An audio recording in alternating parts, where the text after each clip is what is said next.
kuat berdiri ya. Kita sambil berdiri kita katakan, Tuhan, aku mau menyenangkan-Mu.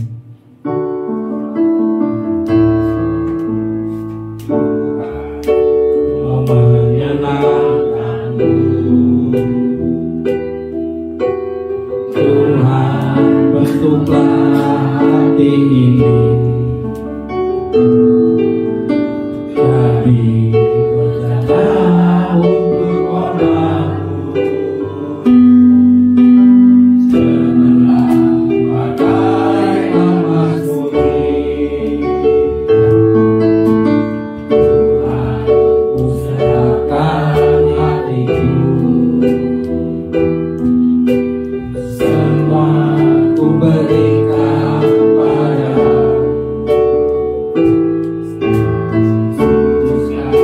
Hingga tulus selalu ada aku menyenangkan-Mu, menyenangkan-Mu, senangkan-Mu. Hanya itu kerinduanku, menyenangkan-Mu, senangkan hatimu. Hanya itu kerinduanku, menyenangkan-Mu,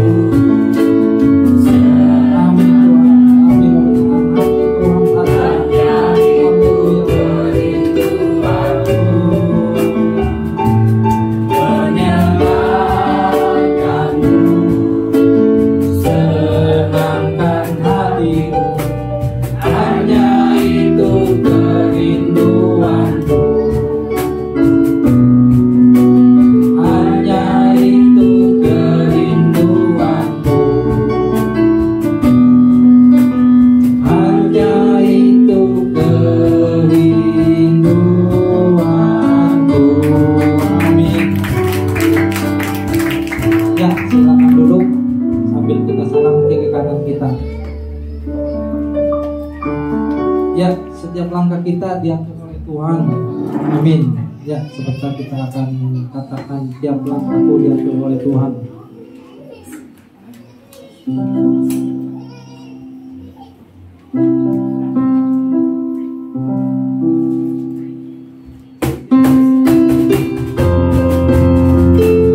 Ya, kita sambil tangan buat Tuhan.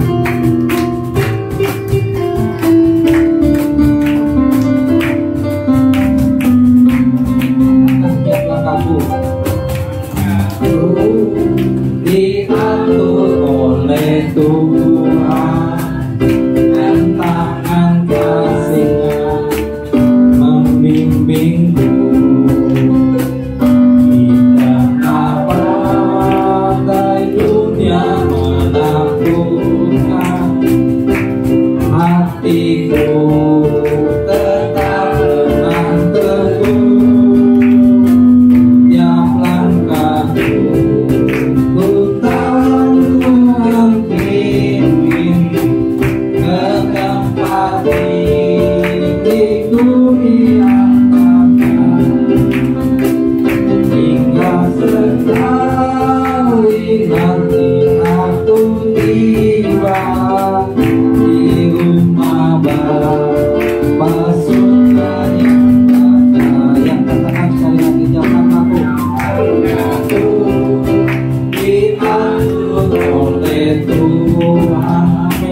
Bapa surga yang baka dan kekal. Haleluya, amin. Ya, sebentar kita akan mendengarkan firman Tuhan. Kita akan persiapkan hati ke Tuhan.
Firman-Mu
Roh Kudus yang hadir di tengah-tengah kami. Amin. Kami percaya Roh Kudus yang akan terus mengubah hati kami menjadi tanah hati yang subur ya Tuhan, untuk benih daripada firman Tuhan boleh tertanam, bertumbuh, berakar, dan berbuah-buah lebat dalam hidup kami. Kami buka hati kami Tuhan, sebab firman-Mu adalah pelita bagi kaki kami dan terang bagi jalan kami. Amin. Kami minta Tuhan biar pikiran Kristus memenuhi hati dan pikiran perasaan kami Tuhan. Kami tundukkan segala pikiran-pikiran manusia. Kami tundukkan kepada pikiran dan kehendak Kristus. Terima kasih Bapa, kami siap mendengarkan firman Tuhan. Hanya di dalam nama Tuhan Yesus Kristus, kita semua yang siap mendengarkan firman bersama-sama katakan amin. Silakan duduk. Puji Tuhan. Haleluya. Shalom. Hari ini Bapak Ibu Saudara, saya rindu kita mengerti tentang firman Tuhan yang bertemakan kasih mesra dalam keluarga. Ya. Biasanya yang mesra-mesra ini apa nih Pak Pendeta nih, kayaknya enak juga nih ya, seru juga nih. Oke, kita akan lihat firman Tuhan dalam Kolose pasal yang ketiga. Kolose pasal yang ketiga ayat 18 sampai dengan ayat yang ke-21. Kolose 3 ayat 18 sampai 21. Saya akan baca ayat 18, Bapak Ibu Saudara baca ayat 19, dan kita menyelesaikannya sampai dengan ayat 21. Ya, sudah dapat ya? Oke. Hubungan antara anggota-anggota rumah tangga. Ayat 18. Hai istri-istri, tunduklah kepada suamimu sebagaimana seharusnya di dalam Tuhan. Hai suami, Kasihilah istrimu dan janganlah berlaku kasar terhadap dia. Hai anak-anak, taatilah orang tuamu dalam segala hal, karena itulah yang indah di dalam Tuhan. Hai Bapa, Janganlah sakiti hati anakmu, supaya jangan tawar hatinya. Oke. Ya, Bapak Ibu Saudara, Rasul Paulus mengajarkan kepada umat Tuhan, khususnya jemaat di Kolose, bahwa kita ini punya prinsip-prinsip hubungan antar anggota keluarga sebagai orang Kristen. Ya. Nah, prinsip-prinsip hubungan ini, ya kayak kita sudah baca tadi, hai ayah, hai suami, hai istri, hai anak, hai bapak-bapak. Semuanya ini selayaknya harus dipenuhi dengan kasih mesra.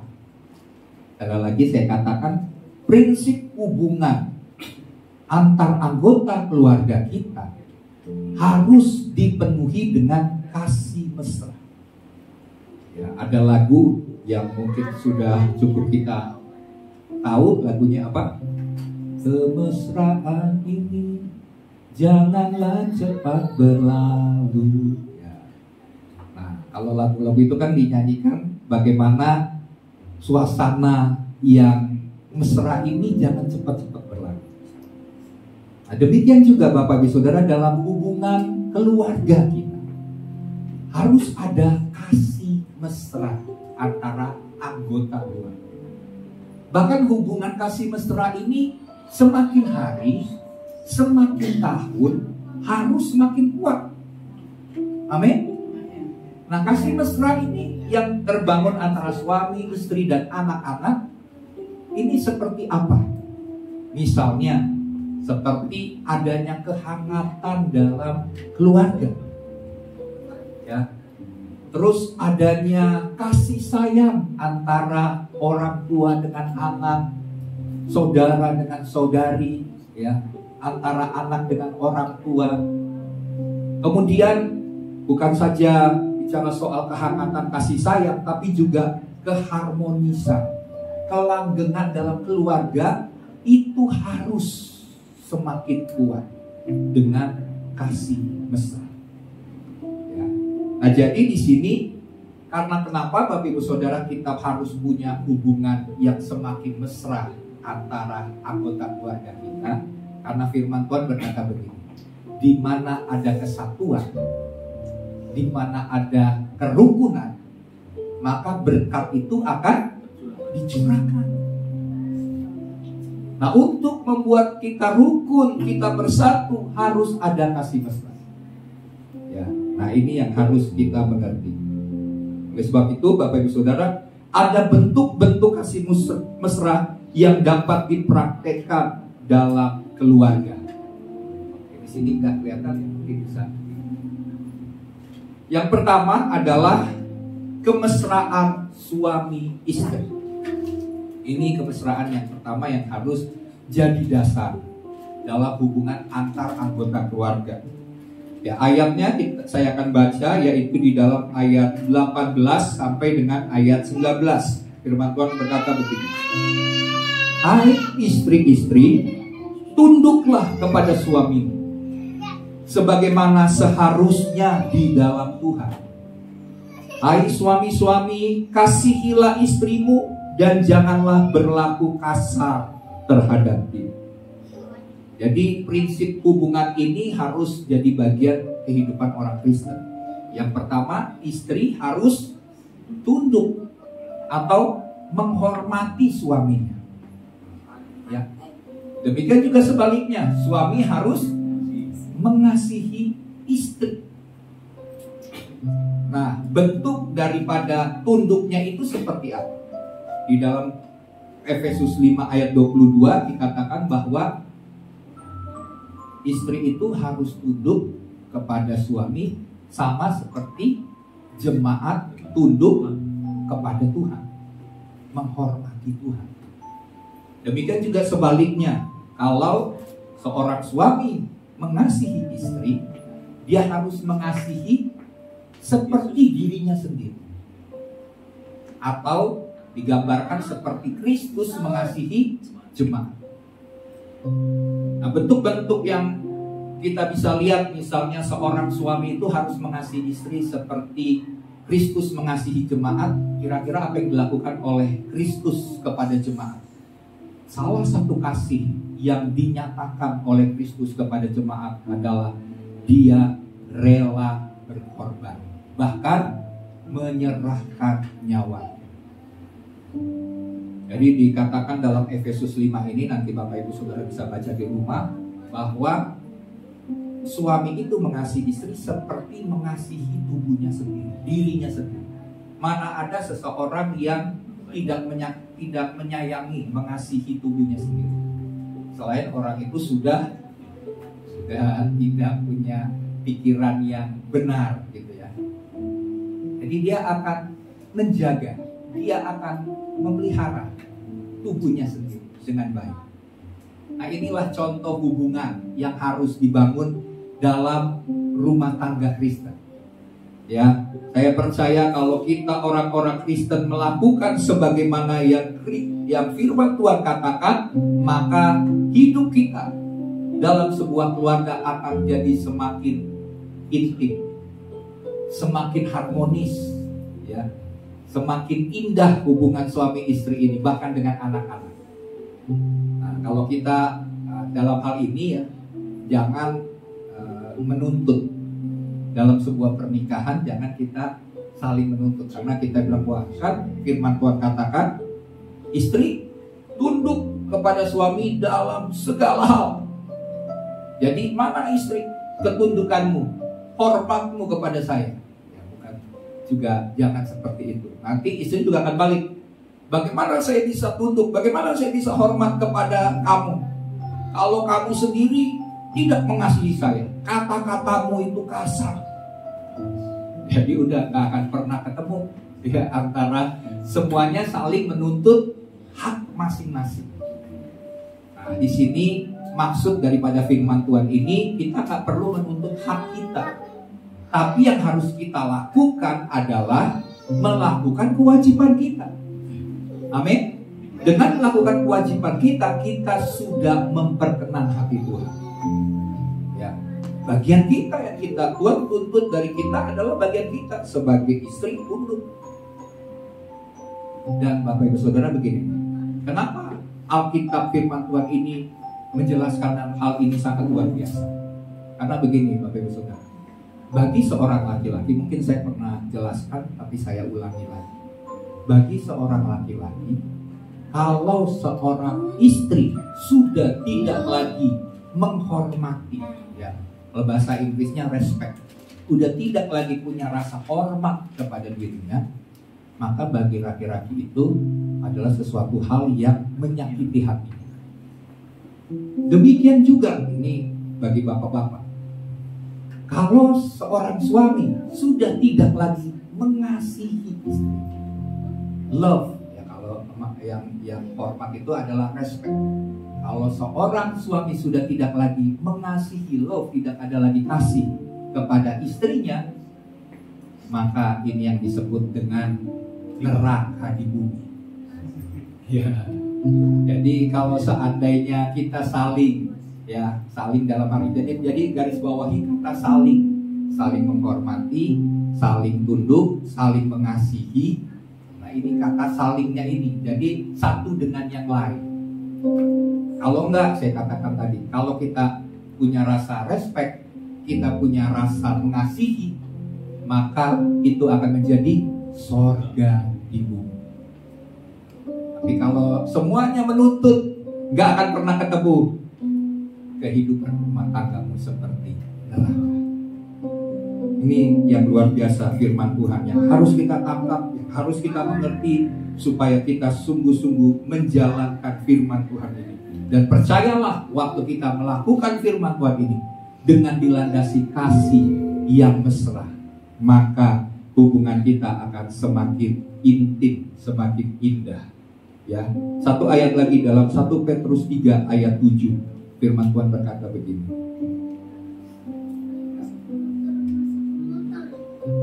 1 Petrus 3 ayat 7 berkata begini. Demikian juga kamu, hai suami-suami, hiduplah bijaksana dengan istrimu sebagai kaum yang lebih lemah.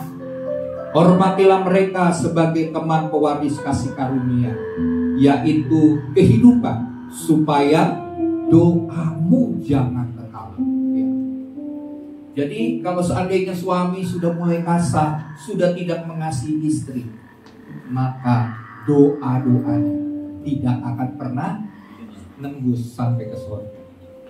Doamu terhalang.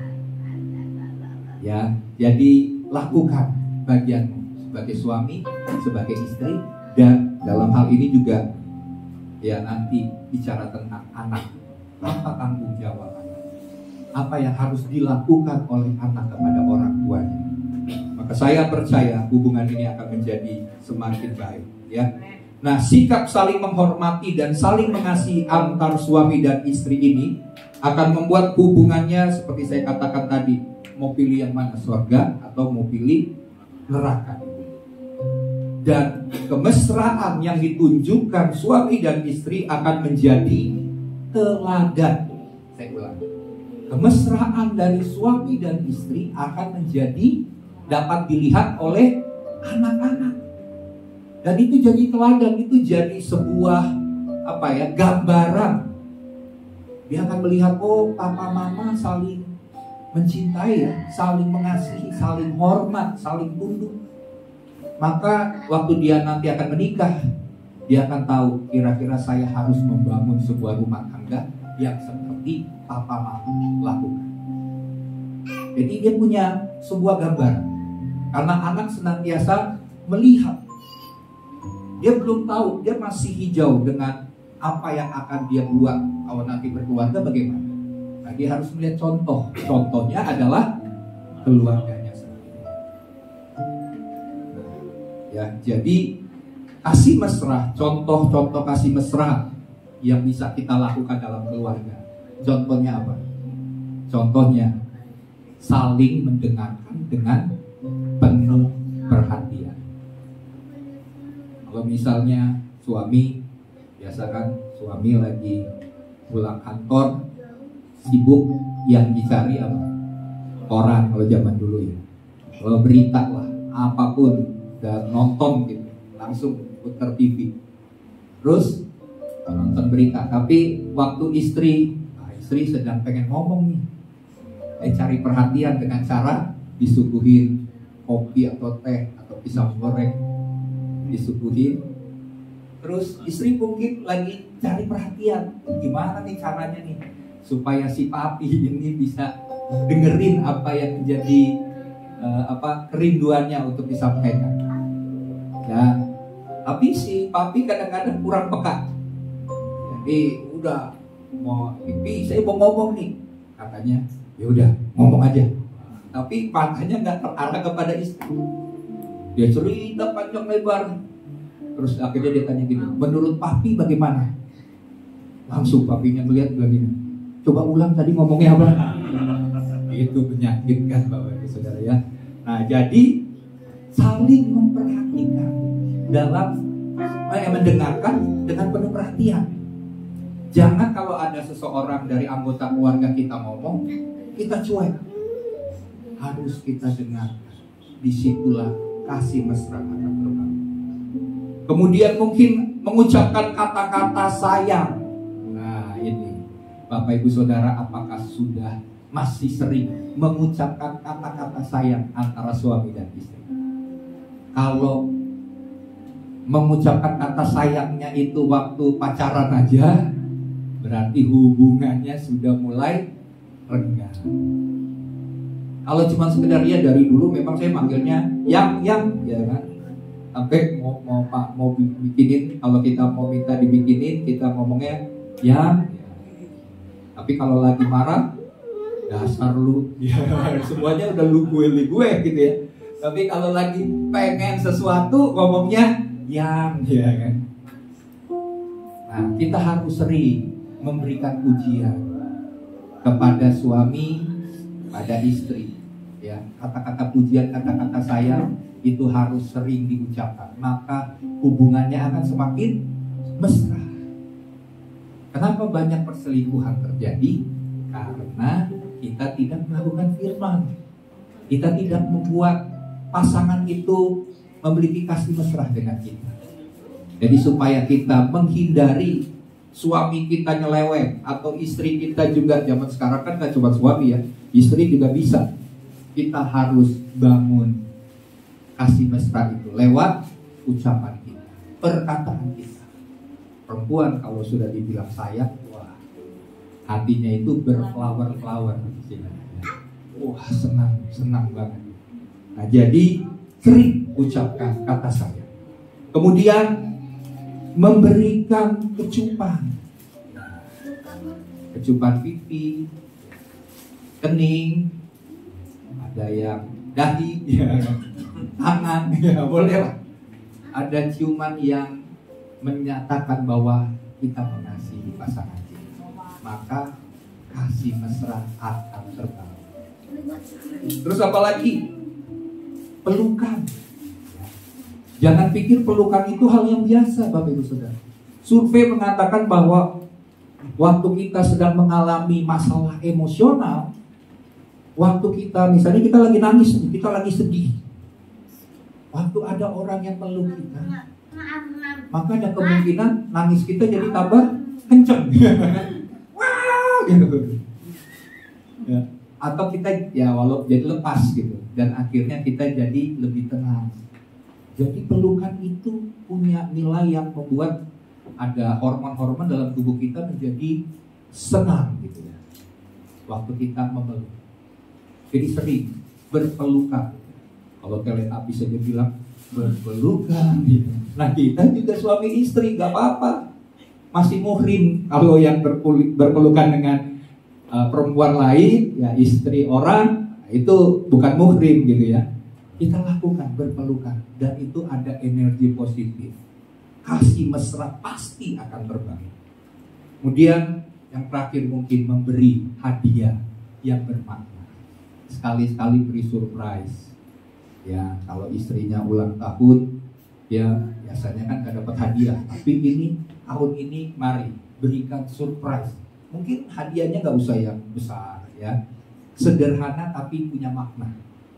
Itu akan menjadi hubungannya semakin romantis, semakin mesra satu dengan yang lain. Ya. Nah, kemudian Bapak Ibu Saudara, anak-anak akan melihat dan mereka akan mendapatkan sebuah gambaran keluarga yang sehat itu, keluarga yang baik itu seperti yang ditampilkan, dilakukan, ditunjukkan oleh kedua orang tuanya. Dan hal itu akan menumbuh kembangkan karakter dan juga mentalitas anak, karena mereka dibentuk dan dibesarkan dalam suasana keluarga yang penuh dengan kasih mesra. Ini penting Bapak Ibu Saudara ya, karena di dalam keluarga mereka melihat ada saling mengasihi, saling menghormati, mendengarkan dengan penuh perhatian, memberi pujian, dan ada kebersamaan. Waktu kebersamaan terbangun, pada saat keluarga sedang mengalami masalah, maka semua keluarga akan bekerja sama mengatasi masalah persoalan secara bersama-sama. Ya, ini yang luar biasa ya.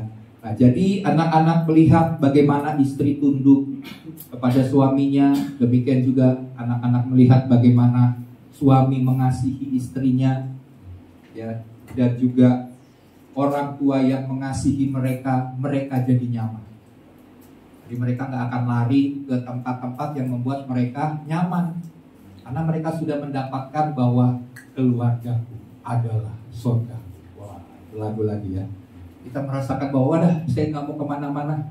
Kalau saya disuruh memilih antara di masa-masa pandemi ini, ya kan, waktu kemarin lalu ya, pandemi, pilih yang mana? Di rumah saja atau di tempat lain? Wah, saya kayaknya lebih enak di tempat lain, karena di rumah, wah malah tambah, wah, ya kan, berat, malah tambah ribut karena udah lama biasanya di tempat luar bekerja, ini ketemu dengan keluarga, malah bukan tambah nyaman tapi tambah ketemu dengan permasalahan-permasalahan dan kelemahan masing-masing.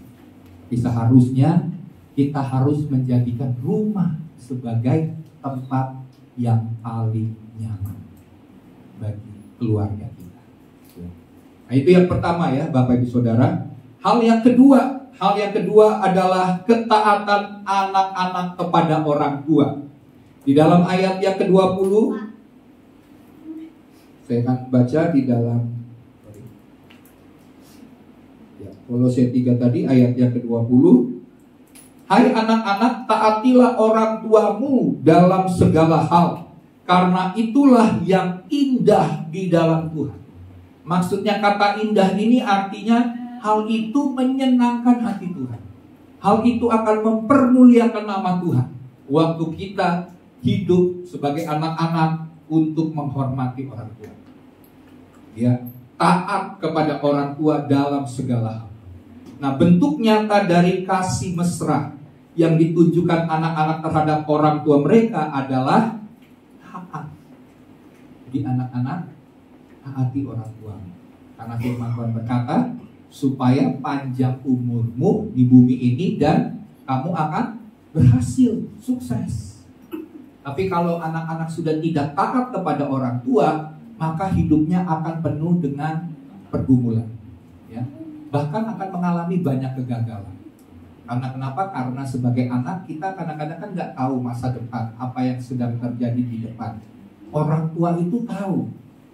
Dan orang tua akan mencegah anak-anaknya melakukan hal yang dapat membuat anak-anak itu hidup dalam masalah. Karena orang tua sudah lebih lama hidup. Sehingga orang tua akan mengingatkan anak-anaknya supaya jangan mengambil jalan dan langkah-langkah yang salah. Orang tua akan mencoba mengantisipasi, mencegah supaya anak-anak tidak jatuh ke lubang yang akan membuat anak-anak itu mengalami penderitaan. Nah, contoh ketaatan anak-anak kepada orang tua adalah anak-anak harus menghormati dan mendengarkan. Ya. Mereka harus mendengarkan saran, nasihat, bahkan teguran dari orang tua. Karena orang tua tahu tidak mungkin, ya, firman Tuhan berkata begini, bapak yang baik tidak akan pernah memberikan kalajengking dan ular kepada anak-anak. Bapak yang baik, dia akan berusaha untuk membuat anak-anaknya ini terlepas dari masalah-masalah. Kemudian contoh ketaatan anak kepada orang tua, mematuhi aturan-aturan rumah tangga. Contohnya begini, orang tua udah bilang gini kepada anak-anak, ingat ya, pulang sekolah harus jam sekian, sudah harus sampai di rumah. Nah, waktu anak-anak ini tahu, ya udah, waktu saya pulang sekolah sama jajan sebentar, habis pulang dari sekolah kira-kira main sama teman sebentar, ya cukup lah. Jam segini saya sudah ditetapkan oleh orang tua saya harus sampai di rumah. Ada batasan waktu, aturan yang ditetapkan dalam rumah tangga. Nah, anak harus taat. Kemudian orang tua juga memberikan mungkin perintah, aturan kepada anak-anak. Ingat, habis bangun tidur, rapikan kamar. Pastikan waktu keluar rumah, keluar kamar, kamarnya sudah rapi. Itu aturan-aturan yang dibuat oleh keluarga. Anak harus belajar, mendengarkan dan melakukan. Karena ini adalah disiplin yang baik. Banyak aturan-aturan yang bisa dibuat oleh keluarga. Ya, membersihkan rumah, ya, membantu tugas-tugas rumah tangga, bantu nyuci misalnya, bantu setrika, bantu nyapu-nyapu, banyak yang bisa dilakukan. Dan orang tua berhak mendidik anak supaya anak punya hati membantu orang tuanya, ya. Jadi di sini terus juga orang tua juga bisa menegur anak supaya jangan bergaul dengan teman-teman yang akan menimbulkan masalah. Misalnya udah tahu temannya ini rokok, jangan berteman dengan teman yang suka merokok. Misalnya temannya ini suka bandel, berbuat hal yang begal misalnya, orang tua harus ingatkan, jangan bergaul dengan mereka. Nanti bisa menyebabkan anak juga terbawa dengan komunitas-komunitas yang salah. Ya, dan masih banyak hal yang bisa dibuat. Aturan itu harus dibuat dalam rumah tangga. Orang tua harus mendisiplin anak untuk melakukan hal-hal yang baik. Terus ada peraturan-peraturan yang bisa dilakukan secara bersama-sama. Contohnya misalnya jika anak-anak itu diajarkan tentang nilai-nilai keluarga kerajaan Allah. Itu nilai-nilainya seperti apa? Di dalam Amsal 19, yang kita baca dulu Amsal 19 ayat yang ke-20, firman Tuhan berkata begini. Dengarkanlah nasihat dan terimalah didikan, supaya engkau menjadi bijak di masa depan. Jadi sebagai seorang anak, dengar nasihat, terima didikan. Kalau misalnya ada semacam disiplin dari orang tua karena kita tidak atau kita melanggar dari aturan yang sudah dibuat, anak-anak harus bisa menerimanya. Bukan menjadi marah, nggak setuju. Padahal yang melanggar adalah anak dalam melanggar aturan yang sudah disepakati dan ditetapkan. Supaya apa? Supaya kita semua menjadi bijak di masa depan. Nah, peraturan yang dilakukan bersama mengenai contohnya seperti ini. Dalam hal membangun mesbah keluarga. Bapak Ibu Saudara, saya mau supaya jemaat GB Alpha Omega mulai membangun mesbah keluarga. Ya, sediakan waktu bagi keluarga. Kalau misalnya papanya lagi sibuk, mulai dari ibu dan anak. Ya, kalau papanya mungkin belum bisa, lakukan dulu. Bangun mesbah keluarga. Karena saya mau sampaikan begini, coba lihat deh, mereka yang terus-menerus konsisten membangun mesbah keluarga, kehidupan keluarganya akan diberkati Tuhan. Anak-anak akan tumbuh menjadi anak-anak yang takut akan Tuhan. Tapi kalau kita mengabaikan mesbah dalam keluarga kita, maka ada banyak keluarga hancur. Ada anak-anak yang memberontak oleh karena tidak membangun, tidak ada mesbah dalam keluarga. Ya, harus bangun. Baca firman dalam mesbah keluarga itu ada doa, baca firman, ya, baca renungan lah, renungan pakai renungan dari mana kan banyak renungan Kristen ya. Kemudian doa, nyanyi, doa, sudah. lakukan itu 1 jam aja cukup. Amin. 1 jam, maka Tuhan akan memberkati. Tuhan akan memberkati rumah tangga di mana kita membangun mesbah bagi Tuhan. Ya. Kemudian kita juga misalnya mengajarkan anak-anak begini. Waktu mereka mengalami pergumulan secara khusus. Misalnya begini, ada orang tua yang berkata begini. Nah, papa mama nih punya uang cuma tinggal segini. Terus anaknya bilang begini, tolong dong, ini besok beberapa hari lagi, bukan besok misalnya, beberapa hari lagi saya harus melunasi misalnya uang kuliah. Uang kuliah saya ini yang sekitar berapa juta, tolong Pak, berapa hari lagi. Nah, sebagai orang tua bisa mengajarkan kepada anak begini. Oke, karena itu adalah masalah yang saya hadapi, ya, mari berdoa. Anak harus melihat bagaimana doanya bisa mengadakan mujizat. Amin. Jangan cuma kita bilang, oh ya udah nanti papa mama yang berdoa atau papa mama yang akan berusaha supaya bisa. Enggak. Kita mulai ajarkan sejak dini anak-anak untuk berdoa, minta mujizat Tuhan.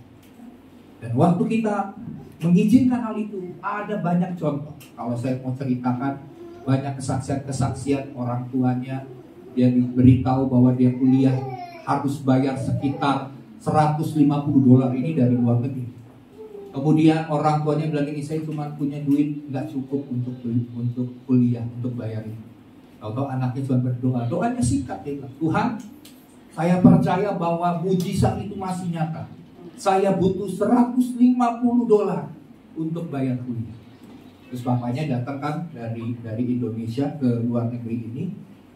Sebelum datang, tahu-tahu sudah mau naik pesawat nih. Kan rencananya sore mau naik pesawat. Tiba-tiba ada yang telepon paginya. Bisa nggak pelayanan khotbah? Karena ini yang tadinya sudah dijadwal tidak bisa hadir. Jadi dia menggantikan. Dia bilang, waduh saya nggak bisa. Kayak pikirnya kan kalau pelayanan khotbah kan malam. Enggak. Ini siang. Jam berapa? Jam 12. Dia hitung-hitung waktunya bisa sampai ke bandara. Akhirnya dia khotbah. Setelah khotbah dia karena buru-buru, cuma ini Pak, terima kasih buat klien, dikasih amplop. Waktu dia udah naik pesawat, dia pengen tahu nih amplopnya berapa. Pas dia buka amplopnya $150. Pas buat kuliah anak, bayar. Ini banyak contoh bahwa doa dari anak-anak didengar oleh Tuhan. Amin. Ajarkan itu kepada anak-anak waktu menghadapi masalah. Ya, kemudian ajarkan anak-anak beribadah ke gereja bersama setiap minggu. Karena ini tanggung jawab orang tua. Mendidik kerohanian anaknya. Jangan kita kalah sama anak. Kalau kita kalah berarti kita sebagai orang tua gagal mendidik anak untuk hidup di dalam firman Tuhan, kebenaran, kerohanian. Amin. Jangan sampai akhirnya sudah keburu malas, sudah mulai sibuk, akhirnya anak-anak sudah tidak lagi punya kerinduan beribadah. Selagi dia masih di bawah naungan kita sebagai orang tua, kita harus ajak, ayo ibadah. Jangan lalaikan ibadah. 1 hari kamu harus kuduskan. Sabat bagi Tuhan. Jangan sibuk dengan urusan-urusan duniawi. Ada waktunya. Ada waktu kita beribadah, ada waktu kita bekerja. Ya, itu yang harus ditekankan dalam kehidupan kita. Jadi ada banyak nilai-nilai yang kita bisa bangun, nilai tentang kasih. Ya, untuk saling mengasihi, nilai tentang kesetiaan. Waktu kita bangun tentang kesetiaan, maka anak akan setia kepada pasangannya. Kemudian kerendahan hati, ajarkan supaya anak jangan sombong. Kalau sudah berhasil jangan sombong, tetap rendah hati. Itu yang harus dibangun. Dan belajar berkorban, integritas, jujur. Anak juga harus diajarkan jangan bohong ya, jangan nipu orang tua, karena orang tua gak bisa ditipu. Pasti kamu akan ketahuan kalau kamu bohong. belajar tentang integritas. Karena ada banyak orang yang berhasil sukses ya di masa depannya, anak-anak yang berhasil sukses. Tapi kenapa banyak yang korupsi? Karena tidak diajarkan kejujuran, integritas di dalam keluarga. Kita harus bangun itu sehingga pada waktu anak berhasil, dia punya kesempatan untuk dapat uang banyak dengan cara yang tidak benar. Dia tahu didikan orang tua saya mengajarkan untuk hidup jujur, saya nggak mau korupsi. Maka itulah nilai-nilai yang akan membuat anak-anak hidup di dalam kebahagiaan. Ya, jadi bangun kemesraan itu, kasih mesra itu di dalam rumah tangga dengan membuat sampai kita melihat anak-anak taat kepada kita sebagai orang tua. Yang ketiga, Bapak Ibu Saudara, yang ketiga adalah kasih Bapa kepada anak-anak. Kita lihat firman-Nya, kasih Bapa kepada anak-anak, yaitu di dalam ayat yang ke-21. Hai bapak-bapak, janganlah sakiti hati anakmu, supaya jangan tawar hatinya. Coba kalau Bapak Ibu Saudara perhatikan, yang pertama mengenai Paulus menegur tentang hai suami, kemudian hai istri, terus hai anak, terus kemana nih? Hai ibu-ibu. Kenapa langsung Paulus katakan hai bapak-bapak? Berarti saya yakin di dalam Efesus pun dikatakan hai kamu bapak-bapak, dikatakan Efesus pasal yang ke-6. Enggak bilang hai kamu ibu-ibu. Sangat jarang. Karena saya mau katakan bapak ini pegang peranan yang sangat strategis, sangat krusial dalam sebuah rumah tangga. Kenapa dia sangat strategis, sangat penting, sangat krusial? Karena gambaran seorang bapak itu yang Tuhan Yesus inginkan terjadi dalam kehidupan berjemaat adalah sama seperti Kristus, sama seperti Allah Bapa. Jadi kalau seorang anak melihat bapaknya ini adalah bapak yang hidupnya tidak benar, maka kemungkinan besar anak itu juga akan menjadi anak yang tidak benar, suka memberontak, jalanin hidup semaunya karena melihat figur bapak. Kenapa Alkitab katakan bahwa hai istri-istri, tunduklah kepada suami? Karena suami itu adalah kepala. Karena seharusnya demikian. Ini bicara soal otoritas. Memang dari dasarnya ini laki-laki itu sudah Tuhan tetapkan menjadi kepala keluarga, kepala rumah tangga. Ini bicara soal otoritas yang Tuhan berikan.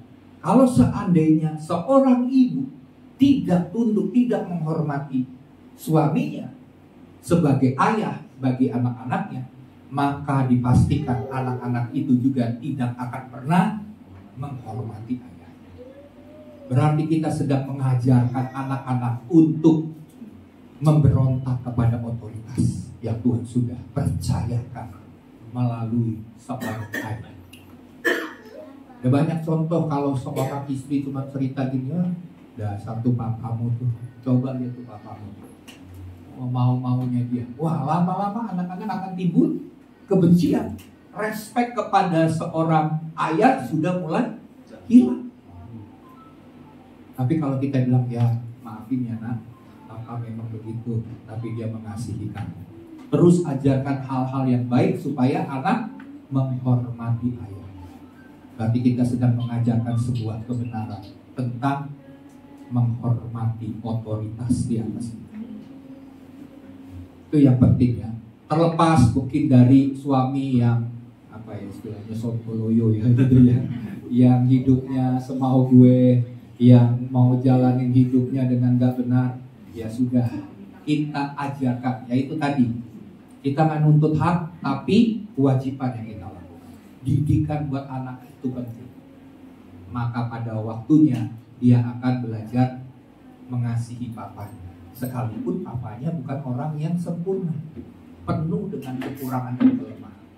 tapi dia akan belajar mengasihi karena sudah terbangun kasih yang dibangun oleh seorang ibu kepada keluarganya atau seorang istri kepada keluarga. Jadi di sini bapak-bapak itu pegang peranan yang sangat penting.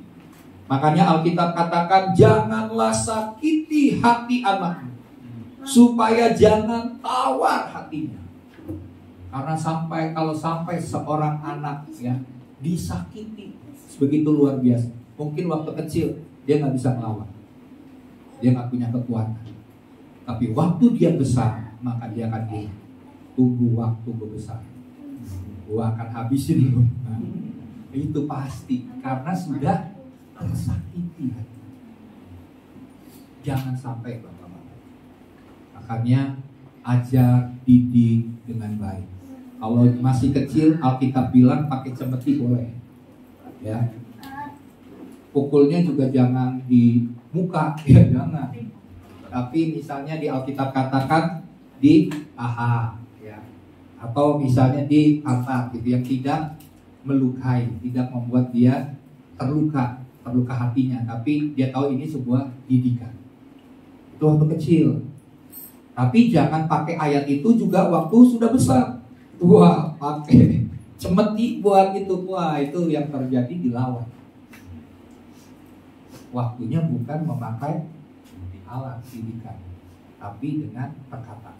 Karena sudah dari kecil dididik, pasti dia semakin besar, dia semakin tahu mana yang boleh, mana yang tidak boleh. Tapi kalau sudah besar baru kita menerapkan itu sudah terlambat. Itu sudah salah. Ya, jadi mari sadari bahwa bapak-bapak kau punya peranan yang sangat penting. Hasil survei mengatakan begini, bahwa keluarga yang kehilangan figur seorang ayah, baik itu dia meninggal, tidak ada, tidak hadir, ataupun dia hadir, tapi hanya fisiknya saja, tidak ada hubungan secara emosional antara ayah dengan anaknya, maka kemungkinan anak-anaknya itu akan menjadi anak-anak yang memberontak. Itu udah pasti. Kenakalan remaja kebanyakan disebabkan oleh kehilangan figur ayah. Terus juga misalnya pergaulan bebas kalau perempuan, karena dia kekurangan kasih daripada seorang ayah, belayan dari seorang ayah, ya, maka yang terjadi adalah dia mencari di luar dengan pasangan, dengan lawan jenis yang lain, dan jatuh dalam dosa perzinahan. Jadi fungsi ayah itu sangat penting, sangat luar biasa. Sadari, ada istilah katakan begini, jadi laki-laki itu masalah kelahiran, amin. Tapi menjadi seorang bapak itu adalah pilihan. Wah, yang ikut camp pria sejati luar biasa, waktu trigger. Nah, jadi Bapak Ibu Saudara, soal jadi laki-laki itu kita nggak bisa putusin. Itu nasib kita waktu lahir jadi laki-laki. Sadari kamu punya otoritas, kamu punya pada waktu kamu menikah, kamu adalah kepala rumah tangga. Ya, itu bicara soal kelahiran. Tapi jadi bapak, ini pilihan. Kamu jadi bapak yang baik, atau kamu nggak mau jadi figur bapak. Padahal Tuhan sudah menetapkan kita menjadi seorang ayah. Karena dunia ini membutuhkan ayah. Kenapa? Karena ayah adalah seorang figur yang menjadi pengayom. Ayah adalah pemberi kehidupan. Ayah juga akan memberikan kasihnya. Dia hidup penuh kasih kepada anak-anaknya. Anak itu harus melihat figur dari ayah yang mengasihi seluruh keluarganya. Jadi yang belum menikah mungkin bilang, ya saya kan belum jadi bapak. Tapi belajar mulai dari hari ini, sadari bahwa dirimu pada akhirnya akan menjadi ayah. Nah, kalau misalnya belum memiliki anak, nggak apa-apa. Tetap kamu adalah bisa menjadi bapak rohani. Ini juga penting, karena figur ayah itu dibutuhkan bagi orang-orang yang tidak punya ayah lagi. maka kita sebagai bapak rohani akan menggantikan figur itu. Tapi misalnya kita nggak ketemu juga, belum punya ayah, dia belum punya seorang ayah, tapi saya percaya sama seperti Timotius ya. Timotius waktu dia dididik oleh neneknya dan dididik oleh ibunya, tidak dikatakan ada ayahnya yang mendidik dia atau kakeknya, nggak ada. Tapi nenek dan ibunya bisa menggantikan memang fungsi daripada ayah. Tapi itu kerja keras, harus dilakukan double porsi. Karena kenapa? Menggantikan figur ayah sebagai pengayom, pemberi kehidupan, dan mengasihi anak-anaknya. Ya. Nah, dengan jalan itu maka anak-anak akan mudah mengenal Allah yang mereka akan sembah sebagai figur yang mengasihi juga. Kan dikatakan bahwa Allah itu adalah Bapa. Makanya kita berdoakan, Bapa, kita panggil Bapa kami yang ada di sorga. Kita berdoa bagi Bapa kita di sorga, yaitu Allah. Nah, waktu mereka mendengar, ini banyak kesaksian juga yang mengatakan begini, loh, Allah itu Bapa. Wah, saya nggak mau. Saya nggak terima kalau Allah itu dipanggil Bapa. Karena kenapa? Bapak saya, maaf bilang, bajingan. Bapak saya nggak peduli dengan saya. Bapak saya telah menyakiti hati saya hancur gara-gara bapak saya. Ada yang diperkosa, ada yang mengalami kekerasan, banyak kali membuat anak-anak bilang saya nggak mau kalau Allah itu sebagai Bapa. Akhirnya kehilangan figur Allah itu sebagai Bapa. Jadi di sini laki-laki, ya saya berharap kalau memang ada rencana bapak-bapak boleh kumpul, kita ngobrol, kita bicara tentang tugas-tugas kita sebagai seorang pria, sebagai seorang ayah, seorang bapak. Karena Tuhan berkata dalam Maleakhi 4 ayat 6, firman Tuhan berkata apa? Bahwa hati bapak-bapak pada akhir zaman itu Tuhan akan membuat berbalik kepada anak-anak, dan hati anak-anak akan berbalik kepada bapak-bapaknya. Sebab kalau tidak terjadi pemulihan hati bapak dengan anak, hati anak dengan bapaknya, maka Alkitab katakan apa? Aku akan menghancurkan bumi hingga musnah. Dan firman Tuhan itu sudah digenapi. Ada banyak hubungan antara bapak dan anak hancur, maka apa yang terjadi? Orang-orang di bumi ini yang kehilangan figur ayah, tidak mengalami pemulihan hati ayah, maka menjadi anak-anak yang merusak banyak hubungan masyarakat. Semua hal menjadi jahat karena tidak ada pemulihan hati bapak. Saya percaya firman Tuhan tidak pernah berlalu dengan sia-sia. Amin. Kalau firman Tuhan menyampaikan kebenaran ini, mari kita bangun kasih mesra dalam rumah tangga. Karena kalau kita menjaga itu, hubungan ini jadi hubungan yang penuh dengan kemesraan, dengan kasih Tuhan, maka hubungan ini akan menjadi semakin indah, ya. Tapi kalau kita tidak menjaganya, maka ada banyak harga yang harus kita bayar dalam membangun rumah tangga. Dan kita tidak menginginkan itu terjadi atas keluarga kita. Amin. Kita mau semua anak-anak kita bertumbuh, punya mentalitas yang baik, punya karakter yang baik. Karena kita sebagai orang tua mendidik dengan cara yang benar. Oke, mari kita nyanyikan lagu ini.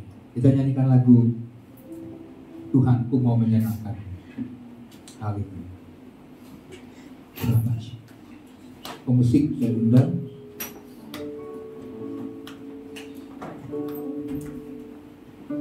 Haleluya Yesus.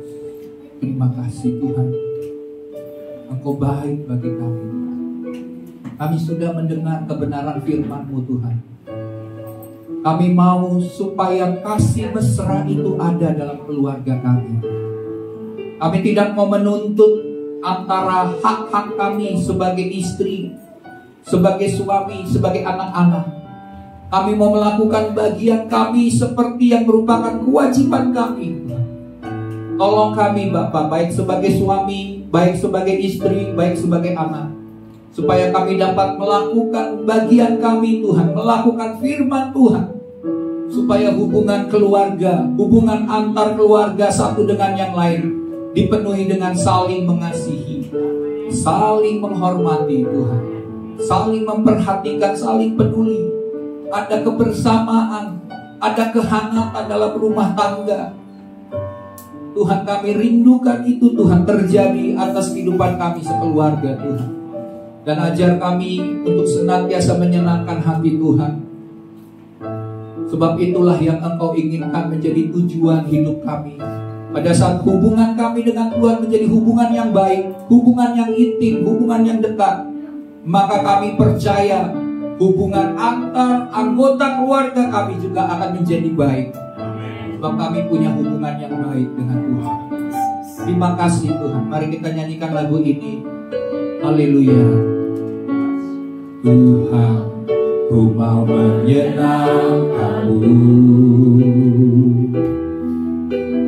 Tuhan, bentuklah hati ini jadi bejana, untuk hormat-Mu. Cemerlang bagai emas murni. Tuhan, ku serahkan hatiku. Tuhan, ku serahkan hatiku. Semua ku berikan padamu. Kuduskan hingga tulus selalu, agar aku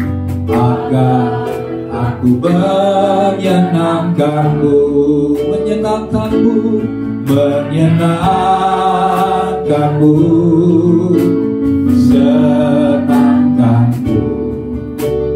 Hanya itu kerinduanku, menyenangkan-Mu,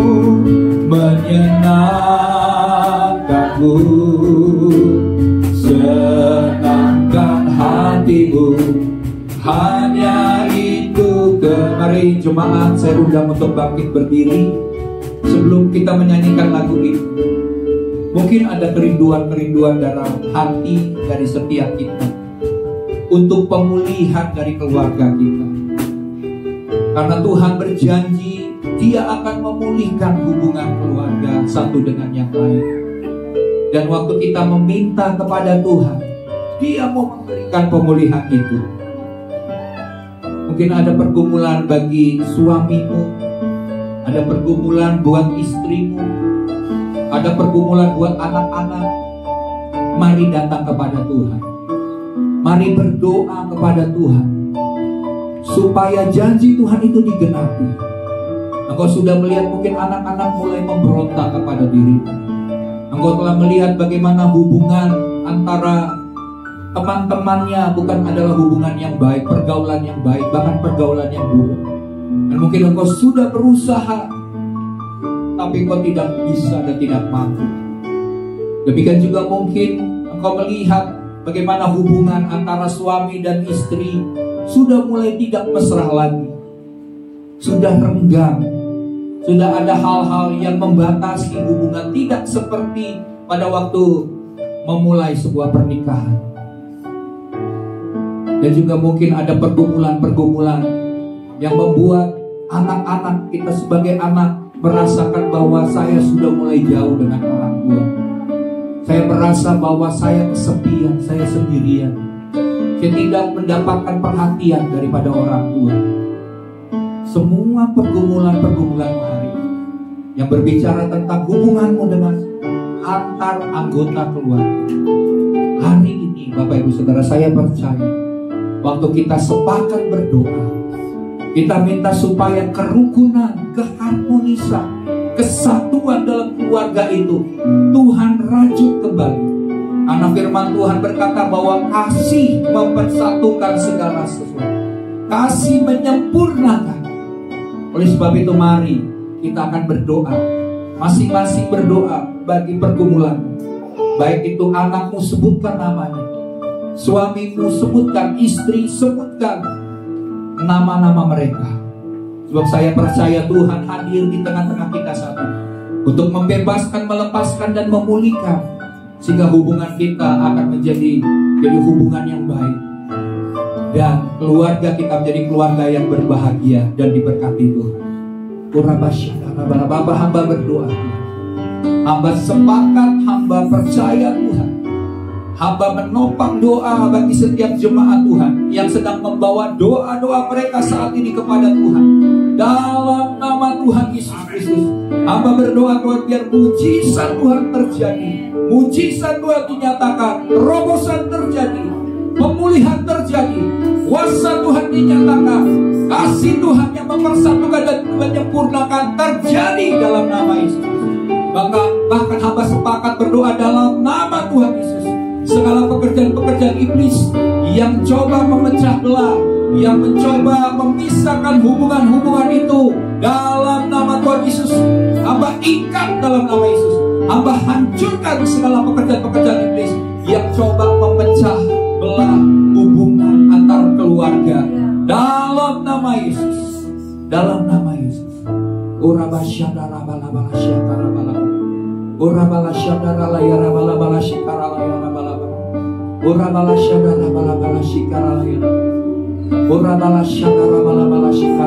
Ada sebuah kasih yang Tuhan curahkan atas kita hari ini.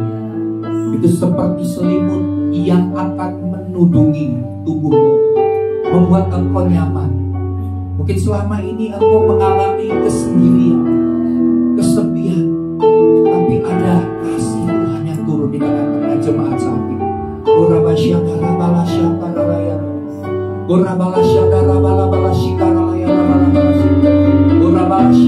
Hamba percaya Tuhan, pemulihan terjadi Tuhan. Hamba berdoa biar anggur sukacita Tuhan dalam nama Yesus, anggur kemanisan dalam rumah tangga dalam nama Yesus, Tuhan berikan, Tuhan curahkan ke tengah-tengah keluarga jemaat Tuhan saat ini dalam nama Yesus. Pulihkan Tuhan, sebab kami percaya bagi Tuhan tidak ada perkara yang mustahil, dan kami percaya Tuhan. Oleh sebab itu kami berkata-kata, kami percayakan janji Tuhan, kami berdiri di atas kebenaran firman Tuhan, bahwa Tuhan mau memulihkan hubungan ini, dan hubungan akan pulih dalam keluarga kami. Terjadi Tuhan dalam nama Yesus, terjadi Tuhan di tengah-tengah kami.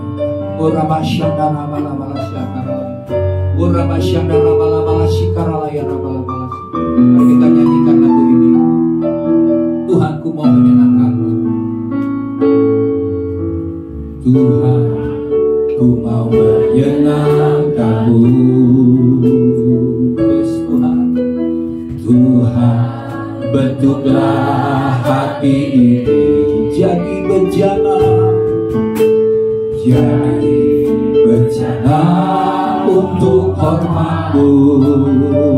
Yes Lord, tenggelam dalam kasih-Mu. Tuhan, ku serahkan, amin Tuhan, hidup kami milik-Mu Tuhan. Semua ku berikan pada, kuduskan, tulus di hadapan-Mu, kuduskan hingga tulus selalu, agar aku memuliakan-Mu, aku menyenangkan-Mu, menyenangkan-Mu, menyenangkan-Mu. Yes Lord, senangkan-Mu. Hanya itu kerinduan, menyenangkan-Mu, menyenangkan-Mu, senangkan hati-Mu. Hanya itu kerindu, menyenangkan-Mu, menyenangkan-Mu. Yes, senang, hanya itu Tuhan.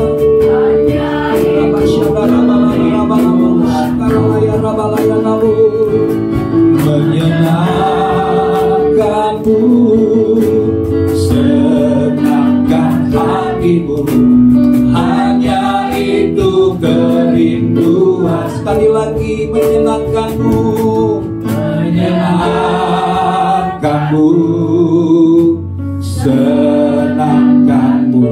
Hanya itu Tuhan, hanya itu. Ya Rabba Syadarala ya Shikarala ya Rabala Shikarala ya Rabala ya Nabu, menyenangkanmu, senangkan hatimu. Hanya itu kerinduanku, hanya itu, hanya itu kerinduan, hanya itu Tuhan, hanya itu kerinduanku. Haleluya, haleluya, saya serahkan kepada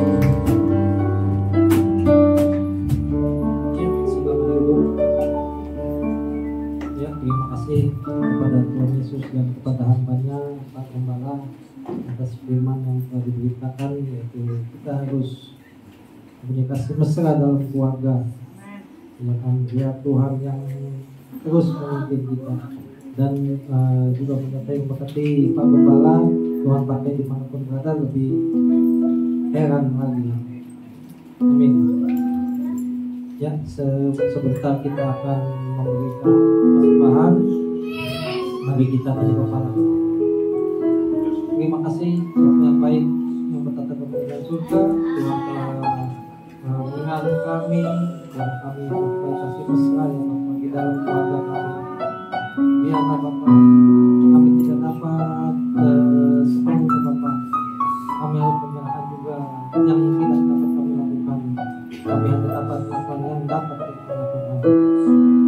Kita dapat pimpin Pak Gembala dalam pelayanan dan segala yang dibutuhkan Tuhan menunjukkan. Kalau sebentar kami akan memberikan persembahan, kiranya Tuhan yang pimpin, biar kami memberikan dengan penuh sukacita. Terima kasih Bapak yang baik kami serahkan kepada nama Tuhan Yesus. Kami siap memberi bersama, katakan amin. Ya, kita percaya anak cucu kita Tuhan pelihara dan Tuhan yang berkati. Kita akan nyanyikan berkat anak cucu.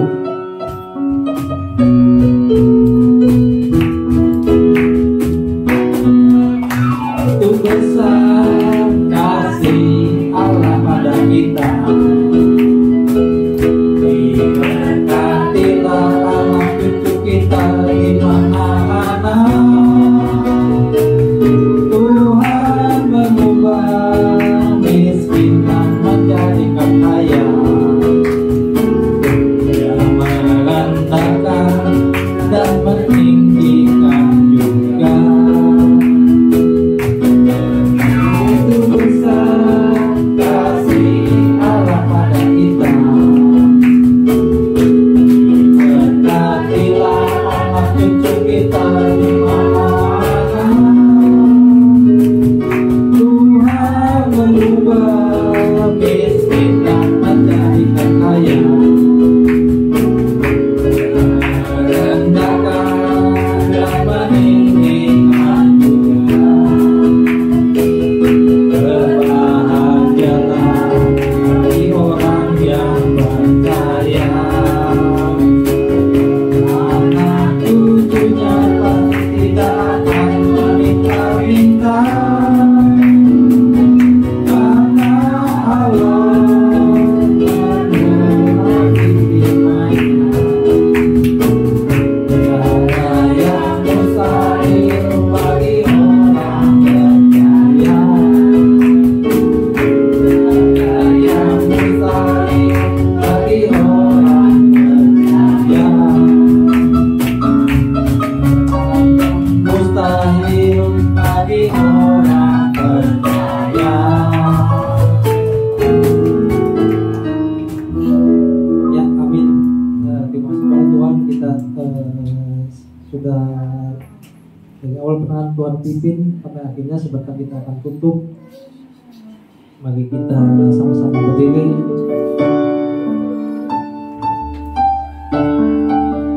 Kita percaya Tuhan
Tuhan yang tak pernah lalai, menepati janji-janji, menepati janji-janjimu, menepati janji-janji, menepati janjimu, menepati janji-janjimu.